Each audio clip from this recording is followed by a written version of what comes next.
Guys, welcome back to Ask a Lawyer channel. I have 4 news stories for you today. The first one is about a family fight over inheritance. And who can tell me who is an idiot in this situation? Enjoy the stories, and don't forget to comment, like, and subscribe. I, 21 female, had a rich grandfather who died recently, and I didn't know him very well. He divorced my grandmother when my dad was 13 and barely spoke to him or his siblings for a few years after that. My aunts and uncle never knew why and felt really rejected by my grandfather's lack of interest in seeing them on a regular basis. When my dad was 18, he reached out to my grandfather and reconnected with him. Eventually, my grandfather was able to somewhat mend his relationship with my dad's other siblings, and he even paid for their college. However, my grandfather and grandmother were still pretty bitter towards each other, but never told anyone why or the reason for the divorce. They didn't really stop being openly hostile to each other until my dad died when I was 4. Now that my grandfather's dead, the secret came out when the will was read. Apparently, my grandma had an affair when she was pregnant with my aunt. She didn't know who the father was, but chose my grandfather because he was the most financially stable. My grandfather didn't know for the longest time, until he caught my grandmother in another affair and found an old letter her first lover sent that she kept. He was furious and filed for divorce, and used every legal, although not very ethical trick in the book to hoard as much of the assets and resources as he could. The will stated that before each child could claim their share of the inheritance, they would have to take a DNA test to prove they were his biological child. To any child that refused the test, or they were proven not to be biologically related to my grandfather, then they would just be given $5,000, while the rest would be allocated to the children who were proved to be his biological child. We were all shocked, and Grandma was livid. There were a lot of fights, but in the end, everyone wanted to present a united front and just try and find some kind of loophole, claim the money, and then take a DNA test. I never agreed to that and resented being told what to do as a legal adult. I tried to talk to them about it, but they shut me down twice. My uncle's wife even accused me of not really being my dad's kid, so I shouldn't get any money anyway. That pissed me off, so I just took the DNA test out of spite, and I am my grandfather's biological grandchild, so as of right now, I'm getting most of the money. My paternal side was really angry with me. It's now started this domino effect where everyone is starting to fight with everyone, and now that the euphoria of showing up my uncle's wife is wearing off, I'm starting to feel guilty because of how it's affecting my cousins. So, am I the a-hole? Edit. Okay, I stepped away for a little bit, and I just wanted to clarify some things. A. Already stated this, but my dad died before my grandfather, so his opinion doesn't matter. B. My grandmother, aunts, and uncle never liked my mom and were always passive-aggressive towards her. Even after my dad died, they still weren't very nice to her. What my aunt said was the final straw that broke the camel's back. C. I wasn't a part of the decision to not take the DNA test. Everyone else had been having meetings and just told me in a very authoritative way what was going to happen. Like my opinion didn't matter. If they would have asked me to join their choice, I would have done so. D. If I turn out to be the only one who ends up getting the money, I have no problem setting up a small trust with my cousins at the very least. The only person I would 100% not give a solid dime to is my uncle's wife. Pretty sure that chick is, and I'm biracial. E. Because someone asked, while I did like my grandfather and care about my cousins, I am much more closer to my maternal side than my paternal side. Again, a lot of that has to do with the fact that they didn't like my mom. Edit 2. F. From my understanding, combining the money, properties, and other assets, the appraised value is around $4.2 million. G. Everyone has up to a year to comply to the DNA test.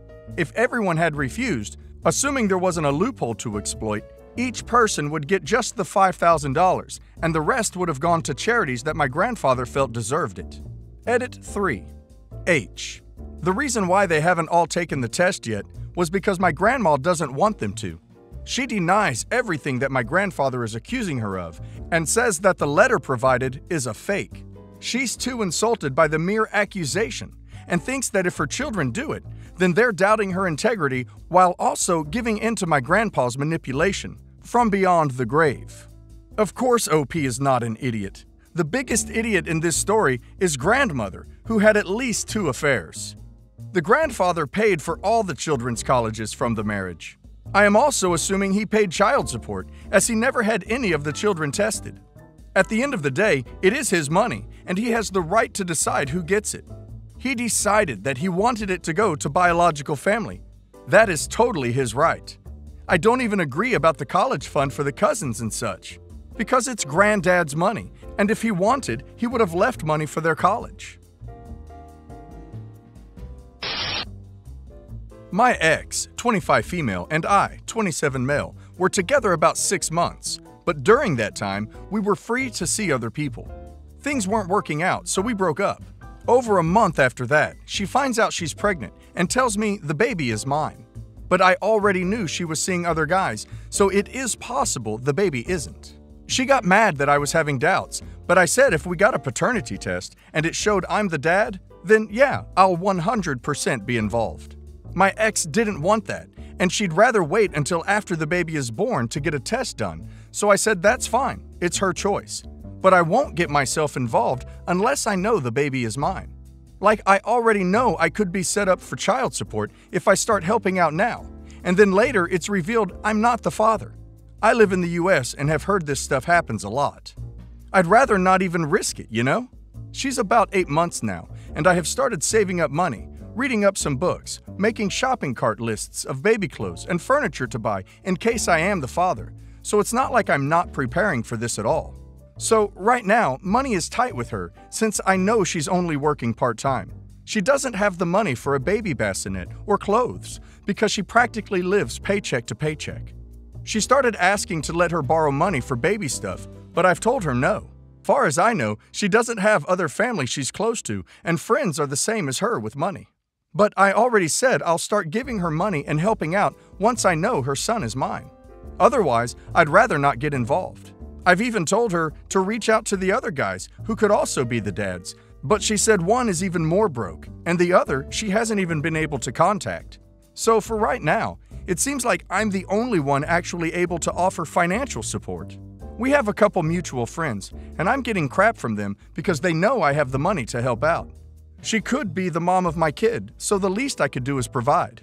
They say they would if they had the money. Since I do have the means and this baby could be mine, I should already be helping. They have a point. The baby could be mine, and I'll be happy to help out once I know he is in fact mine. But everyone else is seeing it as I'm being too cold and inconsiderate. I don't think I am, but want to know what others believe. Am I the idiot? I am sure the baby is not OP's. That's why she doesn't want to get the paternity test done. Now she is trying to get some money out of OP. She thinks maybe she'll be lucky, because if she gets the paternity test done and it comes out that OP is not the father, she knows she 100% will not get a penny from OP.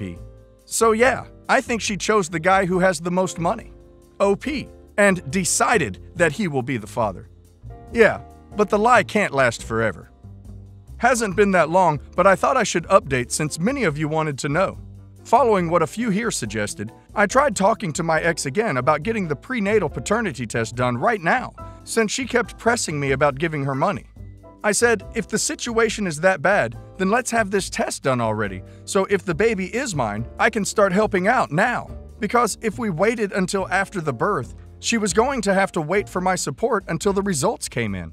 Plus, if she still refused a paternity test then, it would be more waiting around to get a court-ordered test, meaning no help from me at all for a while, even after the baby is already here. So yeah, she agreed to do it in the end. He's not mine. I just got the results day before yesterday. My ex didn't really have much to say. She only texted, "Fine, then I won't bother you anymore." I told her I was sorry and wished her luck. Also told her about what you guys commented about Facebook posts selling or giving away used baby stuff. Plus, the WIC program that could help her out since she's low income. But she didn't respond after that, and I haven't heard from her since, so I don't know if she'll look into those. Not gonna lie, I'm a little disappointed.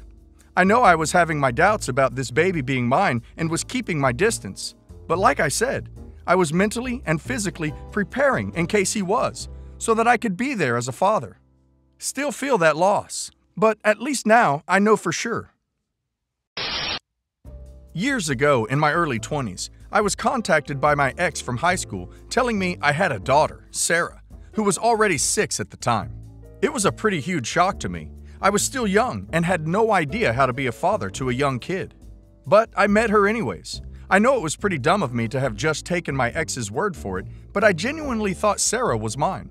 I met Sarah a couple times a month for 4 months in order to get to know her. Even took her to Disneyland once. My brothers had known about her, but they were surprised when they found out I never asked for a paternity test. It didn't even occur to me until we had that talk. So right away, I told my ex I wanted a paternity test, and what do you know? Kid wasn't mine. That's when she confesses she knew who the father was, but he died when Sarah was a few months old, and she just wanted her daughter to have a dad. I stopped having contact right after and told her to find another father figure for her daughter. Through the power of social media, Sarah, now 18, found me and initiated contact. At first, I had no idea who she was until she mentioned ex's name. As it turned out, my ex never told her the truth, only that I had to go, whatever that means. But Sarah's been trying to find me, I guess, and wanted us to have contact. I didn't want to be the one to tell Sarah, so I said speak to your mom about why I wasn't around. Ex finally told her, I guess, because Sarah messaged me again asking if we could meet. She said she knows I'm not her father, but I'm the only one she knows and would still like for us to have something between us. I told her it would be better if we didn't. Yes, I was in her life for a short period, but we are both strangers now. I have my own life with my own family, and she should focus on making her own family with people she cares about. Sarah was clearly not happy with it. She sent me more messages and tried to video call me. I told her we won't be having more contact and blocked her. A few days ago, I find out she contacted my other family on Facebook, my sisters and one of my brothers. They heard her side of this and are saying I'm being too hard on the kid. My sister says she may not be mine, but to her, I am still the only father figure she had in her life, so why not continue being that for her? It feels so insane to me. I have a wife and a son. She's not my daughter. It's hard to see how not wanting any more contact between us is something bad. I told my family they are free to take up the mantle if they want, but I won't have anything else to do with her. But their argument is she wants me as a father figure in her life, and that's why I'm being too heartless with her. Am I the idiot? In my opinion, OP is not an idiot at all. But the mom is a huge one. She says that the real father passed away when the girl was a few months old. So why didn't she tell the daughter the truth? I think she doesn't know herself who the father is. And I think OP is doing the right thing for her by not continuing the fantasy. I don't see how meeting with her could do her any good, and could potentially make things emotionally worse for her. This poor girl needs therapy, not a random man in her life that has no real interest in her. My brother and his ex were together for 3 years. They were both unfaithful throughout the relationship, and when they broke up and she got pregnant and told him there's a chance he is or isn't the father, things became even crazier. He had just gotten a major promotion and was going to be making a lot of money, and he felt like she was only keeping the baby to take his money on the off chance the baby is his. When the baby was born, they got a paternity test and he was the father. After that, they got into a huge custody battle. She was unemployed after losing her job and living with her parents, and my brother was way more stable than her. He had money, a job, a house, and a nursery all ready for the baby. He also wanted 100% custody. I asked him why, since he worked so much and didn't seem to want the baby throughout the pregnancy. He said he knows the type of person she is, and she thought she would use a baby as a pawn for his money, but our aunt is a family lawyer and helped him hire a top attorney to get full custody. And he got it. When the baby was only like 7 months, he got full custody and never allows her to see him. She begs and he refuses. He gets happy seeing her so sad.